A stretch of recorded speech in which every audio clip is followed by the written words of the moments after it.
Alors, rebonjour à tous, merci à vous d'être venus cet après-midi. Moi, je vais vous parler d'un livre qui s'appelle « L'Amazone et la cuisinière, anthropologie de la division sexuelle du travail », qui est un petit ouvrage de 192 pages, publié à titre posthume en 2014, un an après la disparition de l'auteur aux éditions Gallimard. Il est la suite de réflexions et d'hypothèses que Testard avait déjà commencé à formuler dans un écrit de 1986, intitulé « Essai sur les fondements de la division sexuelle du travail chez les chasseurs-cueilleurs ». Hypothèse qu'il essaie ici d'étendre à toutes les sociétés d'Asie, d'Afrique, d'Australie, d'Amérique du Nord, d'Europe, d'hier et d'aujourd'hui. Il élargit donc ici le champ de ces données. Son objectif est de comprendre comment, pourquoi, on retrouve une certaine similitude dans la division des tâches entre hommes et femmes dans les sociétés du monde entier, comme il le dit, cette étonnante permanence et quasi-universalité de la répartition des tâches. C'est l'objet de son chapitre 1, où il fait étal de ces étonnantes constantes. Alors, pour son propos, Testard a réalisé un travail titanesque de compilation systématique de données sur toutes les sociétés qui lui passaient sous la main, qu'elles soient issues d'expériences personnelles ou du fait de sa petite santé, d'écrits d'autres ethnographes. Il base ainsi ses réflexions sur plusieurs centaines de sociétés, dont la répartition des tâches avait été condensée pour 185 d'entre elles par George Murdoch et Katrina Prevost en 1973. Vous avez ici, bon, c'est plus lisible, mais ça l'était. C'est en fait une division par tâche, une division de tâches et les statistiques par genre qui occupe quelle fonction, quelle tâche. Et on voit vraiment des écarts énormes de l'ordre de 99%, 1%. Et c'est sur ces disparités-là qu'il se concentre. Donc Testard s'intéresse à la chasse en détaillant chaque étape, la traque, la mise à mort, l'équarrissage, le traitement des peaux, de la viande, etc. Il s'intéresse à l'agriculture, à la sphère domestique, bref, à toutes les tâches, afin d'en trouver le plus petit dénominateur commun. Il procède mathématiquement, rigoureusement, par méthode inductive. Il part des faits, établit une hypothèse, et dès qu'il trouve ne serait-ce qu'un contre-exemple, il l'invalide. Soit il fait une autre hypothèse, soit il reformule celle qu'il avait pour qu'elle soit plus juste. Qu'est-ce qui fait que toutes ces tâches obéissent plus ou moins à une même règle tacite de répartition? Quelle est cette règle? Pourquoi retrouve-t-on des interdits similaires, des prescriptions similaires sur tous les continents? Pourquoi, quand quelqu'un ne respecte pas cette prescription ou interdit, pourquoi est-ce que cette personne rencontre souvent une résistance? Testard se propose de répondre à tous ces questionnements. Il passe d'abord par les théories. Il passe d'abord par les théories qui sont les plus souvent avancées pour expliquer ce phénomène. Les thèses dites naturalistes, pour caricaturer l'homme à la chasse, la femme à la cueillette, à cause, 1, de leur différence de force physique, et 2, des enfants de leurs pattes qui les empêcheraient de traquer une proie. Or, Testard démontre qu'il existe de très nombreuses sociétés sur différents continents dans lesquelles les femmes participent activement à la chasse. Parfois, elles traquent et tuent de très grands gibiers ou mammifères, comme des cervidés, ou participent en groupe au rabattage des proies vers les chasseurs masculins, pendant lequel il faut une très grande mobilité, justement. Pour Testard, décidément, ces thèses ne tiennent pas la route. Il cherche ainsi ailleurs. Si ce n'est pas la chasse en soi qui exclut les femmes, quelles sont les étapes de la chasse auxquelles elles sont exclues? Quels sont le nettoyage des prises? Non. Ok, donc à nouveau, méthode inductive, on passe à une autre hypothèse au niveau infra. Dans la mort, quelle est la différence de méthode entre hommes et femmes? Et c'est là que Testard commence à tenir le bout de son fil. La différence se situe dans les armes utilisées par chaque genre. Il se rend compte, parmi toutes ces statistiques, que la grande différence entre les sexes se situe au niveau du sang. Les armes des hommes font couler le sang, celles des femmes, non. Et c'est de là que va partir tout son exposé. Il va en effet essayer de vérifier si le sang, non pas en tant que substance, mais plutôt le rapport au sang, l'idée que les humains se font du sang, il va vérifier si le sang et l'imaginaire qu'il y a autour est un facteur déterminant de la division sexuelle du travail. Il commence ainsi sa démonstration par le sang des femmes et le sang des animaux. On l'a vu, hommes et femmes chassent différemment. Après la mise à mort, le travail d'équarrissage, de nettoyage des proies, des organes, le tannage, la cuisine de la viande sont, selon les sociétés, des travaux soit mixtes, soit féminins. Les femmes sont donc loin d'en être exclues. Testard conclut alors que c'est bien la mise à mort par versement du sang, par jaillissement, comme il le dit, qui est le facteur discriminant de ces actes. D'autant plus qu'il se rend compte qu'il y a propension, je cite, propension plus grande de participation des femmes pour les étapes chronologiquement les plus éloignées de la mise à mort. Par jaillissement du sang, précise. Reste à expliquer pourquoi, ce qu'il tente de faire dans les chapitres suivants, avec la même rigueur et méthodologie. Comment expliquer cette exclusion universelle des femmes ? Eh bien, pour Testard, elle est basée sur quelque chose de fondamentalement symbolique. C'est de façon certaine aussi multifactorielle, cumulatif, sûrement légitimé par d'autres explications a posteriori, dit-il, mais pour lui, pour que ce soit si récurrent, si universel, c'est que c'est d'abord basé sur une raison symbolique. S'ensuit toute une série d'exemples tirés de sociétés de tous les continents, rapportant en nombre des activités, séparant rigoureusement hommes et femmes. La chasse, le sacrifice sanglant, on l'a vu, mais aussi les actes religieux, des grands monothéismes, les activités de forge, les activités en mer. Quel est leur point commun, me direz-vous ? Eh bien, Testard trouve dans chacun de ces exemples des analogies communes. Si le sang qu'on a vu tout à l'heure est suffisamment pertinent pour être un facteur discriminant dans les activités de chasse, est-ce qu'il ne pourrait pas aussi être pertinent, significatif, dans les autres activités humaines ? En dérive une série de questions. Pourquoi les femmes sont-elles exclues des activités de forge partout dans le monde ? Pourquoi est-ce qu'elles n'ont pas le droit de toucher certains objets de culte, malgré l'autorisation de participer à ces mêmes cultes ? Pourquoi certains métiers leur sont inaccessibles ? Pendant la révolution industrielle, pourquoi ne pouvaient-elles pas travailler au fond des mines ? Pourquoi en France est-ce qu'il faudra attendre 2024, l'année prochaine, pour qu'elles soient autorisées dans les sous-marins ? Pourquoi jusqu'à récemment, les cavistes refusaient l'accès à leur cave de femmes menstruées, de peur qu'elles ne fassent tourner leur vin en vinaigre, ou l'accès au saloir, de peur que la viande ne pourrisse ? Ou quand on riait encore qu'une femme menstruée empêcherait la mayonnaise de prendre, rien qu'à être dans la pièce pendant qu'on la prépare.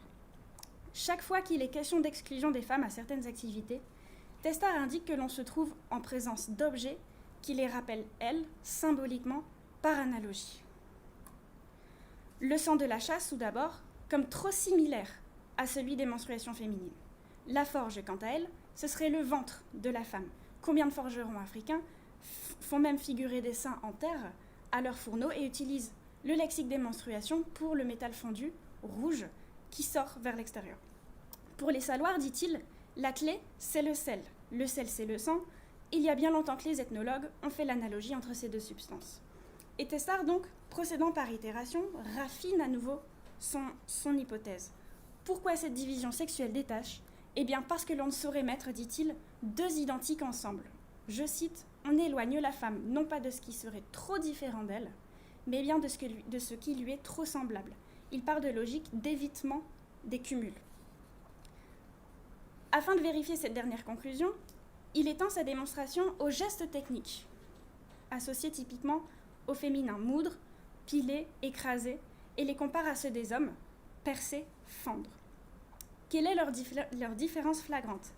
La réponse n'est, dit-il, ni une question de force, ni d'endurance physique, ni de violence déployée. Afin de répondre à cette nouvelle question, Testard reprend l'une des thèses énoncées par Prevost et Murdoch, donc les deux auteurs qui avaient fait leur tableau sur les 185 sociétés desquelles ils s'étaient inspirés. Et ces deux auteurs avaient repéré en leur temps, avec étonnement, qu'il existait une séparation entre matériaux durs et matériaux mous.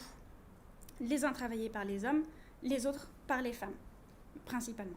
Mais Testard n'en est pas convaincu et préfère partir des outils employés par chacun, reprenant la terminologie des techniques d'André Leroi-Gourhan. Il se rend alors compte de deux choses.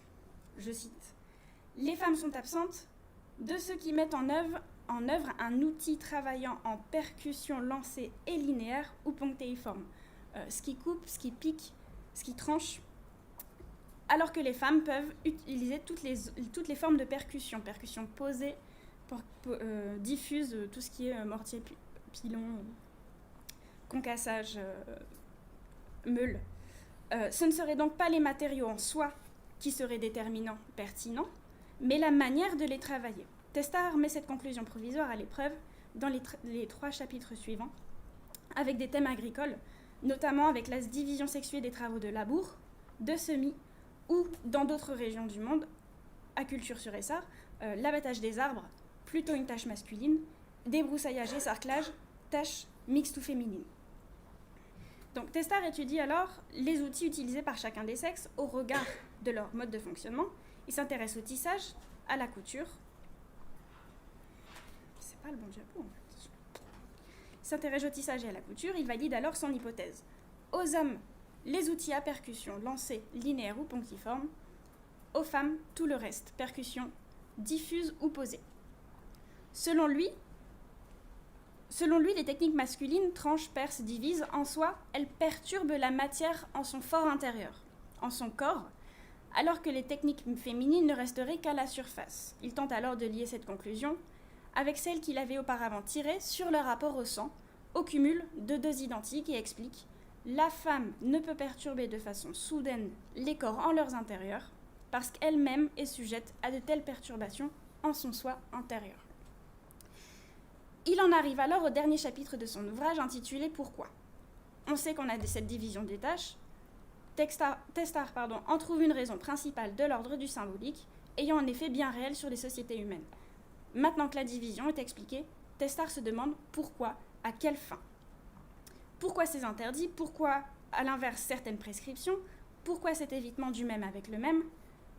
Pour Testard, cette division est très ancienne, et il écrit « Nulle certitude donc, mais ce sera mon hypothèse, ces croyances et la division sexuelle qui en résulte naissent dans la lointaine préhistoire. Elles se perpétuent ensuite par pure inertie, par la force des choses, la force des habitudes et des préjugés. » D'aucuns s'avancent que ces interdits et prescriptions auraient plutôt été inventés par les hommes afin de se placer dans une position dominante et d'inférioriser les femmes. Testard répond que ça n'est pas aussi simple qu'une guerre des sexes. Il ne nie pas cette domination, mais pense qu'elle est plutôt une conséquence, plutôt qu'une cause. Il démontre qu'il existe trop de contre-exemples, nombre d'hommes étant touchés par les mêmes interdits lorsqu'ils sont liés au sang. C'est le cas des guerriers, des prêtres, des chasseurs, dès lors qu'ils ont versé du sang auparavant, eu des relations sexuelles. C'est aussi le cas des jeunes en cours d'initiation, vivant en réclusion tant que les cicatrices ne sont pas refermées, etc., etc. Le point commun, donc, pour lui, c'est le sang, encore une fois, qu'il soit versé ou métaphorique. Testard avance l'idée que, selon lui, éviter, même proscrire la conjonction du même avec le même avec le même, c'est son expression phare, est allié à la même logique que celle de la prohibition de l'inceste et de l'exogamie. C'est une théorie originellement avancée par Françoise Héritier sur l'évitement de l'inceste, où elle énonce l'idée d'un interdit de cumul des identiques. Testard se réclame de cet avis, et il raffine sa loi générale. On arrive sur un niveau d'abstraction un peu plus élevé. Le rapport intime entre deux êtres marqués par le même sang risque de déclencher des catastrophes. C'est pour lui la raison qui explique la division sexuelle des tâches. En effet, leur non-respect entraînerait parmi nombre de populations du monde des catastrophes cosmiques. Les rivières se mettraient à couler à l'envers, le gibier ne se laisserait plus attraper, les filets de pêche resteraient vides, les plantations ne donneraient plus rien. Les arbres fruitiers deviendraient stériles, les palmiers ne donneraient plus de vin de palme, et bien d'autres choses bien terribles. Ainsi, en ce qui concerne la division sexuelle du travail, avec cet évitement du cumul d'identique, on se retrouverait en une extension des principes de l'interdiction de l'inceste, en une extension de ces représentations-là au domaine de la vie courante, basée sur les mêmes craintes des conséquences cosmiques. Et on a là la fin du cœur du texte de l'Amazone et la cuisinière, suivi par 2 chapitres d'annexes donnant à voir une partie des matériaux ethnographiques sur lesquels s'est basé Testard, annexes commentées, avec table statistique de répartition des tâches dans les sociétés pré-industrielles et en France aujourd'hui. On a ensuite une bibliographie thématique, également commentée par l'auteur. Dans les dernières lignes de sa conclusion, Testard passe le flambeau et charge ceux qui en auraient le cœur de se pencher sur la division sexuelle du travail dans les sociétés de la préhistoire, afin de vérifier si les choses se faisaient bel et bien dans ces modalités-là, déjà à l'époque. Et si les outils ne nous donnent pas forcément d'indices sur leurs utilisateurs, quid de l'étude des marqueurs osseux d'activité, les marqueurs osseux d'activité qui sont des traumatismes localisés visibles sur le squelette à force de sollicitations fortes et répétées dans la vie de l'individu. Est-ce qu'on pourrait réunir un échantillon assez vaste, représentatif, fiable, pour mener cette étude à grande échelle et vérifier cette hypothèse de Testard. Ce petit livre très accessible, très direct, a le mérite de poser les bonnes questions, de nous faire également relire des expériences, des données de terrain peut-être, au travers d'une lunette nouvelle. Alain Testard ouvre le débat avec audace, provocation aussi, il l'assume, et la multitude d'écrits qui ont suivi en réponse sont tout aussi pertinents, ajoutant des données venant valider ou infirmer certaines conclusions tirées dans ce livre.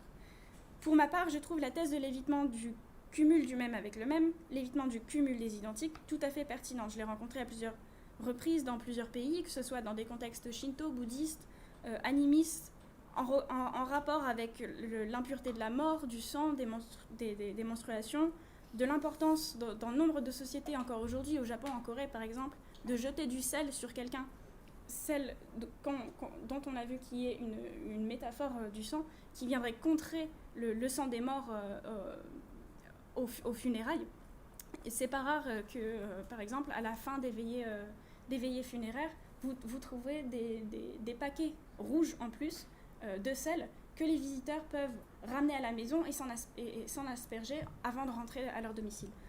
On interdit aussi à des femmes enceintes de se rendre à des funérailles, etc. etc. Donc l'évitement du cumul du même avec le même de 200 fait pour moi totalement sens. À plus forte raison au Gabon, où j'ai fait mon terrain de thèse, dont vous avez pu voir plusieurs photos, mais c'est connu dans toute l'Afrique subsaharienne, où il est interdit à toute femme menstruée ou ayant eu des rapports sexuels d'utiliser le mortier et le pilon. C'est aussi valable pour un homme qui a eu des relations sexuelles, il ne pourrait pas utiliser le mortier et le pilon. Et quand vous demandez pourquoi, les villageois vous répondent tout simplement « le creux du mortier ressemble trop à la cavité de la femme, c'est trop similaire ». Et ce n'est qu'une chose parmi la longue liste de choses interdites aux femmes au Gabon. Acceptées dans les pratiques rituelles, initiées, elles ne peuvent faire qu'une partie de tout ce que peuvent faire les hommes initiés. Menstruées ou ayant eu des rapports, les femmes sont à plus forte raison exclues. Elles ne peuvent pas toucher leurs propres objets rituels, leurs propres objets d'initiés. Elles ne peuvent pas les toucher, ni même entrer dans la pièce dans laquelle ils sont entreposés, sous peine de déclencher la colère des forces invisibles par la souillure qui les atteindrait. Elles ne peuvent plus toucher ni cuisiner la viande que mangeront des hommes, que la viande soit issue de gibier ou d'élevage en batterie acheté au supermarché, sous peine de risquer à rendre tous ces hommes malades. Elles ne peuvent pas non plus planter de petits piments dans leur plantation au risque de voir leurs plants se flétrir. Elles ne peuvent pas non plus couper le chou du palmier pour faire du vin de palme, qui donne beaucoup, il faut y aller matin et soir. Ok, pubères, elles ne peuvent jamais, au grand jamais, de tout temps, même non menstruées, grimper dans un arbre fruitier pour en cueillir les fruits, c'est l'apanage des hommes, au risque de rendre l'arbre stérile, mais devront utiliser une perche. Elles ne pourront jamais toucher un objet lié au mouiri, génie tutélaire, génie sexué, affaire des hommes initiés faisant régner la loi dans les villages, et surtout pas cette cloche qu'on appelle le kendo, dont le son est l'expression de la présence du dit génie. Toutes sauf qui, comme par hasard, les femmes qui ont déjà enfanté des jumeaux, les mères de jumeaux, n'ont pas ces interdits-là. Donc, mères de jumeaux, comble de la fertilité, jumeaux qui sont célébrés au Gabon, respectés, mais aussi craints en raison de leur lien avec les forces invisibles régissant l'ordre cosmique, dont le génie présentifié par le son de cette cloche. Autre exemple, rituellement parlant, lors des cérémonies, les femmes initiées ne gèrent aucunement les symboles de fécondité féminine, vagin, utérus, dont s'occupent les hommes. Mais elles gèrent les symboles phalliques. Encore une fois, incompatibilité du même avec le même.